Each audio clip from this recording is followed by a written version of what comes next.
Assalamualaikum warahmatullahi wabarakatuh. Waalaikumsalam warahmatullahi wabarakatuh. Selamat malam. Ini malam Minggu.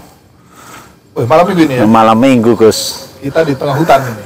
Di tengah hutan, bersatu dengan alam, mencari inspirasi. Ya. Ini 2024 ini kita mau mencari pemimpin apa penguasa, kan gitu, Gus. Kalau pemimpin itu nanti bagaimana, kalau penguasa bagaimana. Dinamis saja. Kita bersama Gus Andi atau Dr. Haji Andi Budi. Beliau pakar ilmu komunikasi dan budaya ya, Gus. Selamat datang, Gus. Di sini sebelah kanan saya ada Bang Ohio nih. Tak asing. Beliau ini pakar politik, pengamat politik dan kebijakan publik. Namanya asik juga nih kalau kita ngobrol-ngobrol tentang dinamika ini. Ini kan ada 3 capres nih ya, Bang Ohio. Ya, betul. Nah, ada 3 capres. Ngopi ya. Oh, ngopi aja, Gus. Ini ada gorengan ini. Ini khas. Khas apa? Khas Salatiga. Malam ini kita di Padepokan Setonegoro, Ngalian, Kecandran, Kota Salatiga, Jawa Tengah. Ya, kita mencoba ya, Gus, Bang Ohio, mencari inspirasi. Dinamika politik ini kan dinamis. Ini Anies sama si Muhaimin kan sudah deklarasi nih, dan berubah alur politik. Betul. Nah, ini Prabowo ini kok sebenarnya menurut Bang Ohio nih, Prabowo ini mau jadi calon abadi atau calon jadi? Menurut Bang Ohio? Ya, terima kasih Mas Imam. Ini tadi saya senang dengan judul yang Mas Imam berikan tadi itu. Artinya ada pertanyaan retorik. Sebenarnya kita ini lagi mau mencari pemimpin atau penguasa. Kalau penguasa, ya itu gampang, tidak ada teorinya. Tapi kalau pemimpin, itu ada teorinya. Teori kepemimpinan itu kan sudah banyak dibicarakan orang. Dia harus memiliki ketegasan, dia harus memiliki kewibawaan, dan dia harus memiliki visi yang besar. Nah, jika kita melihat keadaan sekarang dengan keadaan yang ada terjadi sekarang, betul tadi yang Mas Imam bilang, tidak usah lagi kita bicarakan Anies dan Muhaimin. Itu sudah selesai. Mereka sudah menemukan cita-cita besarnya untuk bersatu dan nanti akan sudah bersiap. Mereka ini sudah bersiap jalan ini. Ibarat sudah naik di kereta, sudah tidak ada lagi. Dia sudah tinggal jalan. Nah, ini sekarang ada 2 calon. Tapi kan kita lebih fokus kepada Prabowo-nya. Prabowo ini adalah satu-satunya calon presiden yang pertama kali dideklarasikan. Beliau pertama kali ini. Kemudian yang mendapatkan mitra koalisi yang lengkap dan berlebihan kelengkapannya itu adalah Prabowo. Kok sampai hari ini belum? Nah, ini yang menjadi pertanyaan kita sebenarnya. Mungkin Prabowo mau jadi calon abadi kali. Ya, ini gini loh. Ini sebenarnya ada satu prinsip. Berani hidup, tidak takut mati. Takut mati jangan hidup, tapi takut hidup mati saja. Tapi Prabowo kan udah bilang bahwa dia seorang prajurit, dia tidak akan pernah putus asa. Mau calon terus nggak apa-apa, selama bangkit terus. Nah, ini kalau bangkit terus rakyat ya juga. Ya enggak ada, prajurit itu tidak ada cerita bangkit terus. Prajurit harus menang. Enggak ada moto prajurit harus bangkit terus. Di mana rumusnya itu? Tapi faktanya calon terus loh. Lah itulah salah, makanya sebenarnya keprajuritan beliau ini sudah mulai hilang gitu loh. Prajurit itu tampilannya harus berani. Tampilannya harus tegas. Tampilannya apa yang tidak ada diadakan. Kira-kira begitu. Gus Andi, ini ya lucu juga Gus sebenarnya, Gus. Kalau kita melihat dinamika ya, Gus ya. Prabowo ini kalau menurut pandangan Gus Andi mau calon abadi atau calon jadi nih, Gus? Pertanyaan sama ini. Karena ini sampai hari ini saya katakan Prabowo itu kayak antara laki-laki dan perempuan ini, Gus. Nggak jelas. Ya, harus dikikis habis stigma itu. Kalau pengen stigma itu habis dan tidak menjadi semacam apa itu ya pembicaraan yang aneh-aneh, sudah calon berapa kali, calon terus ya nggak jadi-jadi, maka harus ada terobosan. Apa terobosannya? Kan sudah jelas Pak Prabowo pernah berpasangan dengan Ibu Mega, pernah berpasangan dengan Hatta Rajasa yang dari unsur PAN, Muhammadiyah tentu ya afiliasinya. Nah kemarin sebenarnya mau dicoba, sudah bagus ini, mau berpasangan dengan PKB, NU ya, dengan Muhaimin. Tapi karena sekali lagi apapun Muhaimin ini ya, Gus Muhaimin ini punya potensi kuat ya di tubuh PKB itu solid. Tidak perlu mendapatkan tambahan suara dari lain-lain, dari internal masa Nahdliyin saja yang sudah banyak itu, sebagian ke Muhaimin, sebagian ke PKB ini sudah solid, didukung kiai-kiai khos ya.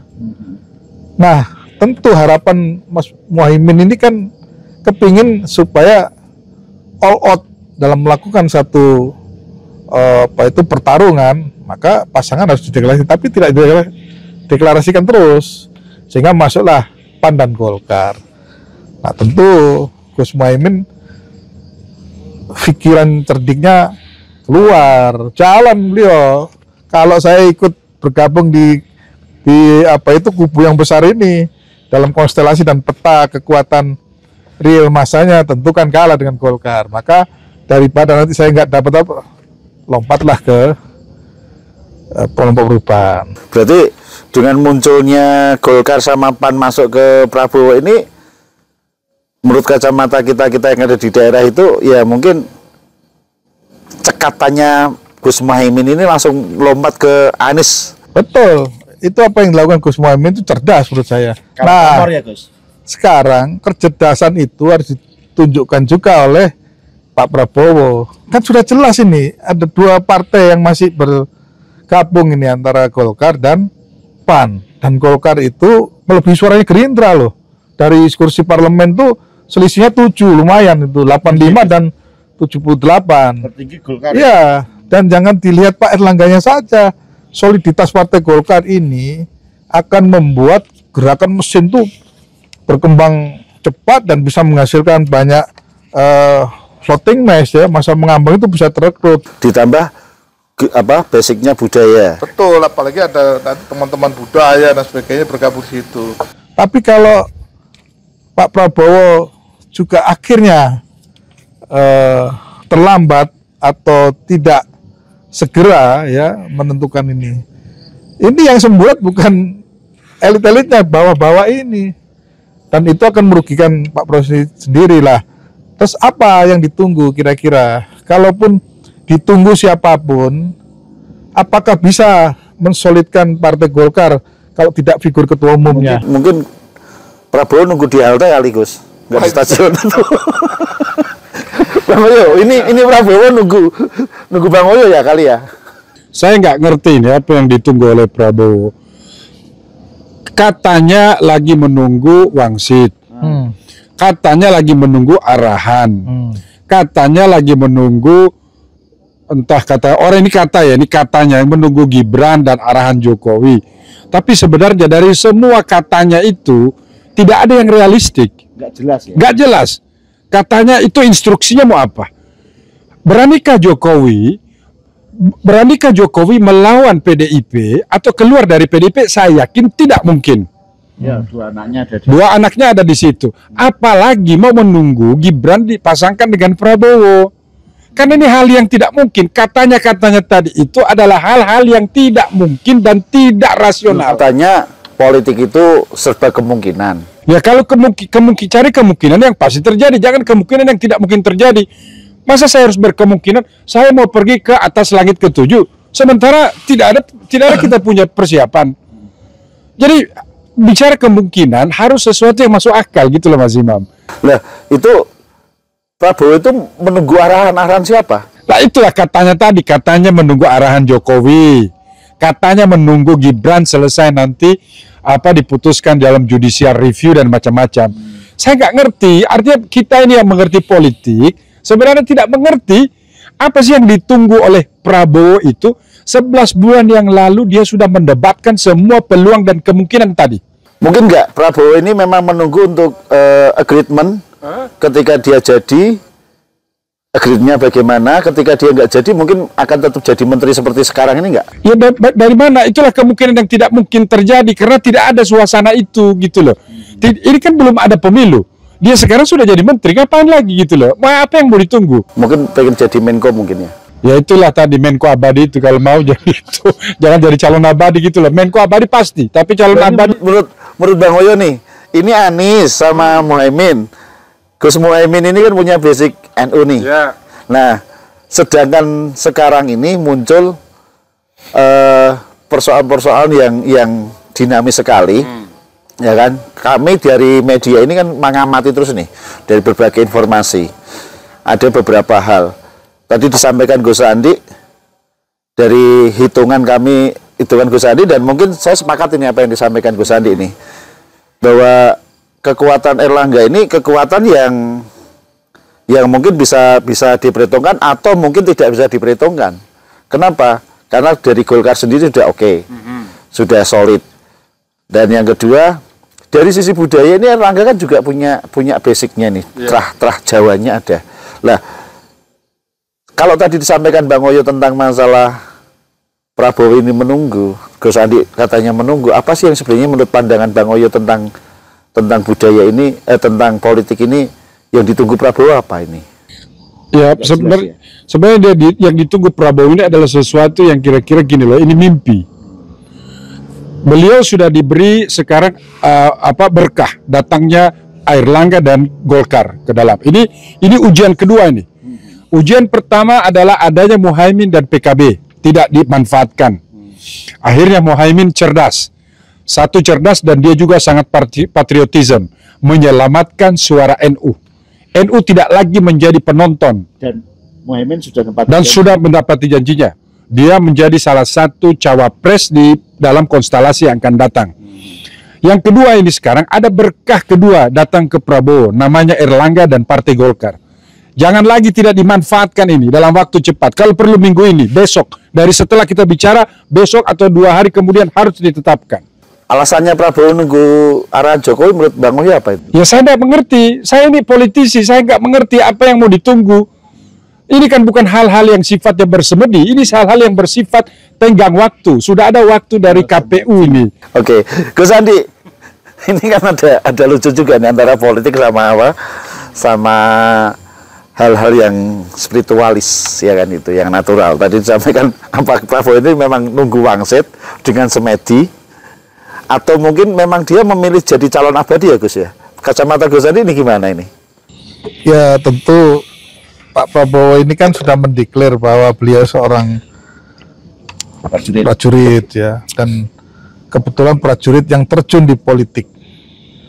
Maka kalau urusan prajurit beliau ahlinya, tapi kalau urusan politik beliau mengedepankan sebuah pengakuan bahwa Pak Jokowi itu gurunya. Berarti apa yang tadi didiskusikan, menunggu arahan dari gurunya, itu adalah sesuatu yang memang Pak Prabowo ingin mendapatkan petunjuk. Apa ini Prabowo nggak mau belajar dari pengalaman 3 kali kan beliau nih Gus? Ini yang mau keempat ya? Harusnya Pak Prabowo tetap punya sikap sendiri, meskipun dalam koridor dia masuk dalam kapasitas pemerintahan. Karena politik itu beda ya dengan urusan yang terkait dengan kepentingan pekerjaan ya di kabinet. Karena Pak Prabowo selaku Ketua Umum Gerindra itu punya konstituen yang juga pasti aspirasinya itu ingin Pak Prabowo segera mengambil sikap dan menang kan. Mungkin nggak Gus, mohon maaf nih Gus, mungkin nggak kalau kita di media ya Gus ya, kalau diskusi dengan teman-teman Pimpret ya, melihat Prabowo ini kan dia nyalon terus. Akhirnya kami dari media ini mencurigai, menduga dengan pencalonannya Prabowo itu hanya sekedar untuk mengamankan usaha-usahanya dia, aset-asetnya dia selama ini. Menurut Gus Andi gimana nih? Sehingga dia siap kalah. Politik itu kan kepentingan ya. Betul. Jadi kalau kepentingannya itu memang tersalurkan, terawat dengan baik ya, ya kan? Iya. Ya. Tapi sebenarnya bukan itu esensinya. Sekarang begini, kenapa sosok-sosok seperti elit politik kita sekarang ini tidak sedrastis, seradikal pikirannya Pak Surya Paloh. Ya, kita harus melihat sisi positifnya beliau ya. Karena apapun beliau adalah tokoh senior di Partai Golkar yang mampu mendirikan Partai Nasdem sebesar apa yang dilakukan Pak Prabowo. Tapi beliau melakukan gebrakan dengan bisa sesuatu yang dalam hitungan sebenarnya itu tidak bisa dilakukan. Karena beliau di tubuh pemerintahan, tapi kenapa beliau mengangkat Anies Baswedan? Satu itu. Kedua, hal yang paling mendebarkan 2 minggu terakhir ini adalah menggabungkan Pak Anies dengan Muhaimin. Sesuatu langkah politik yang luar biasa dilakukan oleh Pak Surya Paloh ini. Nah, dari elit politiknya ada Pak Prabowo, ya, ada Ibu Mega, tentu ada Pak Jokowi sendiri ya, terus ada Pak Erlangga dan sebagainya. Ini sekarang saya kembali pada alam dan budaya ini. Nah, ini. Jadi gini, negara ini tidak akan bisa lepas dari sebuah proses perjalanan sejarah, kejadian masa lalu. Di saat negara kita belum dijajah itu sudah berdaulat, banyak raja-raja yang hebat yang sudah dikenal oleh luar negeri. Tiongkok mengakuinya itu. Nah, kita harus teringat masa yang paling dekat saja ya, jangan ke Mojopahit, masih jauh Mojopahit. Nanti saya bisa cerita yang lain. Sultan Agung saja. Jadi Sultan Agung ini mempunyai silsilah barisan sampai ke atas itu, mulai ke atasnya ada Pangeran Benowo, ada Sultan Hadiwijaya dan seterusnya ya. Saya mau coba. Terus juga ada Ki Ageng Gribik. Coba dari sekian elit ini yang paling mendekati terah Mataram Islam dan punya hubungan khusus kesilsilaan dengan Ki Ageng Gribik siapa? Saya tanya. Ya Erlangga. Nah, saya merinding ini. Bener ini di situasi yang alam yang terbuka di kali pedok loh Gus. Di samping kali Tempur dan sebagainya ini. Ini aura dari raja-raja Jawa itu mulai hadir dalam situasi peta politik ini. Dan Pak Erlangga itu sudah disebut bukan karena beliau memang diterahkan di Ustadz Adi Hidayat ya, di banyak media sosial sudah menyatakan satu-satunya politisi kita yang masuk dalam silsilah di Ki Ageng Gribik itu Pak Erlangga. Betul. Kalau dirunut lagi nasab yang sekarang diramaikan oleh para ustadz, kiai dan sebagainya, Ki Ageng Gribik dan seterusnya sampai ke atas, sampai ke mana? Sampai ke Rasulullah. Betul itu Gus.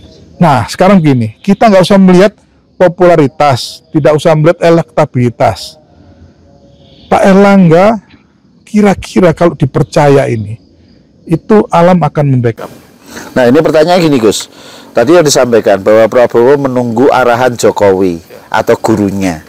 Pertanyaannya yang satu nih Gus bagi kita, apa yang mungkin, sedangkan Jokowi ini kan dari PDIP dan PDIP sudah menetapkan Ganjar sebagai capres. Apa mungkin Prabowo akan bermain, Jokowi ini akan bermain dua kaki? Oke, Jokowi mengatakan harus ikut cawe-cawe. Siapapun yang menjadi pemimpin presiden yang akan datang, ini saya tidak katakan pemimpin dulu karena kita melihat ini rebutan kekuasaan ini, dan Prabowo udah bilang minta restu untuk menjadi penguasa. Nah ini sangat naif bagi saya Gus, bagi kami di media. Makanya ketika apa mungkin Jokowi itu memberi arahan untuk Prabowo berpasangan dengan A atau berpasangan dengan siapapun, kalau bukan Prabowo sendiri yang menentukan. Gini Mas Imam, Mas Imam kan praktisi media, punya banyak jaringan para insan pers. Dalam konteks politik sekarang, jangan dilihat di permukaannya saja. Ya inilah namanya dalam teori komunikasi, ada teori dramaturgi. Apa yang sudah berkembang di lapangan, yang sudah dibaca oleh masyarakat menjadi konsumsi pemberitaan itu front stage, panggung depan. Yang sebenarnya yang paling penting itu ada di belakang ini loh, panggung belakang ini. Yang ketemu senyum-senyum, makan dan sebagainya. Dan itu diekspos hanya gestur-gesturnya, tapi pembicara bisik-bisiknya ini yang tidak di. Nah, politik itulah jalannya seperti itu, dengan melingkar, siksak dan sebagainya. Ini seni ini ya. Jadi masyarakat disuguhkan berbagai macam dinamika dengan perkembangan up to date. Kadang-kadang sudah dikira lari ke sana belok ke sini. Ya ini kalau ketua umum PAN bilang sen kanan sen kiri mendadak dan sebagainya. Itu seperti itu kayak politik. Ya. Jangankan sen gitu, putar balik juga ada ini. Yang putar balik melingkar-lingkar, tanya nanti Bang Wiwi. Gimana Bang Wiwi? Ini kita tuh unik aja. Oke lah. Dalam politik itu ditentukan pembicaraan di dalam bilik, ya kan? Yang luar kan beda. Tadi disampaikan bahwa Prabowo ini kan menunggu, dan saya mengatakan kalau kami di media ini mengatakan ketidakjelasan Prabowo ini, atau mungkin kita curiga Prabowo mencari aman. Nah, kenapa kita berpikir seperti itu? Sampai hari ini kan kalau nggak keliru, menurut catatan kami ini Prabowo menyalonkan yang keempat kali ini. Keempat kali ini. Wapres sekali, Capres 2 kali. Nah ini Capres lagi. Ya kan? Berarti Capres 3 kali ini. Apalagi beliau menunggu arahan Jokowi. Menurut Bang Oyo nih, apa yang mungkin? Jokowi ini kan orang PDIP. Ya kan? Ketika Jokowi memberikan arahan, apa mungkin bisa dirahasiakan di publik? Kan nggak mungkin, Bang. Apalagi Jokowi publik kan, pimpinan, pejabat tertinggi di negara ini. Menurut kacamata Bang Oyo gimana ini? Ya, jadi gini Mas Imam, jadi betul yang tadi dikatakan Mas Imam tadi. Akhirnya publik atau masyarakat ini berandai-andai karena tiadanya keputusan yang diambil oleh Pak Prabowo itu sendiri. Jadi bisa saja dong masyarakat berandai, oh karena menunggu arahan Jokowi, oh karena itu, oh karena ini, karena itu. Jadi akhirnya masyarakat sudah tidak lagi memiliki semacam sebuah penghormatan terhadap Prabowo dalam hal ini karena terlalu lama diberikan kesempatan tetapi tidak diambil-ambil. Atau jangan-jangan juga memang tadi yang betul, Prabowo itu hanya ingin menyelamatkan diri sendiri. Entah, dan makanya ini tidak bisa disalahkan. Masyarakat ketika berpikir demikian tidak bisa disalahkan. Atau jangan-jangan Prabowo ini menunggu arahan untuk dipasangkan dengan Ganjar, bisa juga. Ini bisa juga loh ya. Nah, oleh sebab itu, kalau memang Prabowo punya niat untuk menjadi capres abadi itu, tentukan siapa wakilnya, sehingga kategori capres abadi itu ada di situ gitu loh. Dan berubah menjadi capres. Dan bisa menjadi gitu loh. Sebab bukan lagi abadi, karena ini yang ditunggu oleh publik ini. Kemungkinan keuntungannya sudah ada Erlangga di situ. Apa sih yang ditunggu? Dan memang kacamata kita gini Bang Oyo, kacamata kita di media ini melihat koalisinya Prabowo ini kan cukup bagus ya Bang, dan cukup kuat, ya kan. Kalau kita melihat pasangan Anies sama Muhaimin ini memang saat ini susah untuk dikalahkan.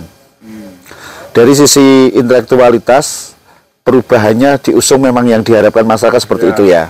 Nah, kalau Prabowo tidak membawa isu yang baru, kan jelas nggak mungkin. Ya betul. Kekuatan Gerindra itu hanya seberapa? Apalagi Prabowo punya pengalaman masa yang tahun 2019 kemarin cukup fantastis juga sebenarnya. Nah kalau ini sekarang kekecewaan masyarakat itu terhadap Prabowo, ya kan, dan mereka rata-rata beralih ke Anies, ya. Ini Prabowo kalau nggak menentukan ya sudah tetap calon abadi, Bang. Betul. Jadi gini loh, Mas Imam. Kan kita masih ingat 5 tahun yang lalu ada istilah kadrun kampret kan. Tapi itu kan setengah-setengah. Ini kalau terjadi cuma 2 pasang, Ganjar entah dengan siapa, Prabowo tidak jadi karena terlalu banyak pilihan dan lawannya adalah Anies dan Muhaimin. Sudah pasti ini absolut kadrun kampret terjadi lagi, tapi lebih ekstrim. Karena sudah semuanya Islam di sini nih. Ini kelompok Islam garis keras dan garis moderat ada di sini semua nih. Tidak mungkin ada di sini. Ini asli kadrun kampret. Makanya perlu Prabowo dan Erlangga ini menjadi pasangan untuk memecah, untuk mempersatukan ini supaya istilah itu hilang gitu loh. Yang bisa menghilangkan pasangannya Prabowo Erlangga gitu loh. Harus alasannya Bang. Alasannya ya karena ini adalah partai tengah. Ini partai tengah, tidak ada urusannya kiri, tidak ada urusan kanan. Kan ingat loh, Gerindra itu pecahan dari Golkar. Kan berarti ideologi sama. Apa ideologi Golkar itu? Di tengah. Tidak mungkin ke kanan, tidak mungkin ke kiri. Maka oleh sebab itu adanya nanti pasangan Prabowo Golkar ini atau Prabowo Erlangga akan mengakibatkan rekonsiliasi nasional itu terjadi. Yang tadinya akan berkelahi karena ada wasitnya maka tidak terjadi. Hasilnya nanti setelah putaran kedua ada 2 pasang calon itu urusan lain. Tetapi paling tidak ini masyarakat ataupun publik tidak terpecah. Yang kita perlu jaga itu adalah tidak terpecahnya. Percaya sama saya. Atau mungkin gini Bang. Atau mungkin Prabowo memang dijadikan bidaknya untuk menghambat lajunya perubahan itu, gimana Bang? Ya kalau memang Prabowo berpikir sekecil itu, lebih baik Erlangga menjadi capres. Pasangan sama AHY, apa susahnya? Sudah cukup kok. Golkar Demokrat sudah cukup. Ini artinya antitesa. Kan berarti Prabowo ini tidak lagi membawa misi untuk membuat satu perubahan mendasar di Republik Indonesia. Hanya coba-coba dan menyelamatkan diri sendiri. Ya kan? Sementara yang kelompok perubahan kita belum tahu perubahan apa yang mau dibawa. Ingat loh ya, satu-satunya capres ini kalau Prabowo mah ini capres tertua. Ganjar umur berapa? Anies umur berapa? Ini masih belum 60 ini semua ini barang ini. Hanya untuk menghabiskan atau menghilangkan semua image itu, cepat putuskan wakilnya adalah Erlangga supaya berkelas ini pertempuran. Harus berani ya? Harus berani, tidak boleh lagi dia mencela-mencela. Jangan. Ini asing nih Gus. Muncul kalimat kalau memang Prabowo itu ya kata orang Jawa kupret lah. Kupret itu apa Gus? Kucil. Kucil itu penakut. Ya kan? Prabowo penakut, terlalu banyak perhitungan, sedangkan usianya sudah menua lah Gus. Nah, muncul kalimat ketika memang Prabowo tidak berani mengambil langkah yang tepat, muncul kata Erlangga AHY, menurut Gus Andi gimana ini? Itu refleksi atau efek ya dari sebuah proses politik dan dimungkinkan bisa terjadi. Ingat loh, Golkar itu demokratisasinya kuat sekali. Yang menghendaki Golkar bergabung Prabowo itu sebagian besar adalah ketua-ketua DPD Golkar, infrastruktur Partai Golkar, dan Pak Erlangga mengamini. Nah, kalau situasi ini berkembang kelamaan, banyak mikir, katanya Bang Wio tadi, tidak segera menentukan sikap 1-2 hari ini, ya bisa saja berubah di dalam internal ini. Iya, dan sesuatu yang akan berubah juga cepat di dalam internal Golkar itu pasti akan direspon oleh ketua umum. Karena ketua umum Golkar Pak Erlangga itu orang yang sangat demokratis. Dan citra Erlangga ini kan selama memimpin Golkar oke lah, dinamisnya seperti itu. Beliau kan ciri dari sosok pemimpin, bukan penguasa ini. Ya, betul. Nah. Jadi makanya beliau itu sangat humble, ya semele. Di internal ada friksi-friksi itu dia dengan tenang dan sebagainya, tidak belum melakukan satu pemecahan dan sebagainya. Dan ini tipologi pemimpin raja-raja dulu ya. Dan kalau orang Jawa mengatakan Erlangga itu satrio lelono topong rame. Nah, itu betul. Jadi seorang satria yang memang ditugaskan khusus atas beban tugasnya melakukan satu perjalanan ke luar negeri untuk membangun barisan dan jaringan ekonomi. Tapi beliau tidak banyak dibicarakan karena dari sisi lembaga survei tidak senang dengan mengangkat beliau kan, jadi topong rame, jadi sepi dari sebuah pemberitaan bahasa itu. Tapi kalau kita bicara realitas ya, apa yang disampaikan Bang Wi betul. Kalau sudah ada PDI dan di sini ada kelompok perubahan, maka di tengah-tengah ini ada 2 partai besar lagi yang itu kalau bergabung ditambah beberapa lagi misalnya ada PAN dan sebagainya gabung, ada PBB masih solid ya kan, ini potensi menang. Karena ingat, Golkar itu adalah partai yang tidak ke kiri ya. Ke kiri itu maksudnya kalau ini kelompok nasionalis seperti PDIP ya, di situ kan ada beberapa unsur-unsur ya, underpo yang menyokong ini. Di sini kan kelompok yang Islamnya keras dan sebagainya, kekananan. Ditunjang lagi dengan Gus Muhaimin masuk ini, Islam moderat ini, bercampur ini. Ini kekuatan 50% Islam ada di sini. Dan ditambah Gus, informasi kita yang investigasi di lapangan di desa-desa khususnya, ini kan sudah mulai berbisik nih di desa-desa di kampung-kampung ini. Ada kalimat seperti ini, Gus, wis wayai ngiyup neng isor ringin. Nah, itu benar itu. Jadi sudah waktunya berteduh di pohon beringin. Nah, kembali kesejahteraan lagi, Gus. ya, karena memang Golkar itu adalah partai yang tidak suka untuk terlalu ke kananan, ke kiri dan sebagainya, selalu di tengah-tengah. Pihak rakyat. Nah, inilah memang kesempatan Pak Prabowo untuk segera menentukan pilihan agar berpasangan dengan Pak Erlangga, dan ini sebenarnya tidak realistis kalau dari sisi kapasitas kursi loh. Besar Golkar daripada Gerindra di parlemen itu. Apa nggak mungkin ya, Gus? Prabowo ini kalau tadi dikatakan mencari inspirasi, mencari apa ya? Wangsit. Loh kan sudah ada di depan mata nih, Satrio Lelono, Topong Rame. Satrio Lelono ini adalah seorang kesatria yang sering pergi keluar negeri.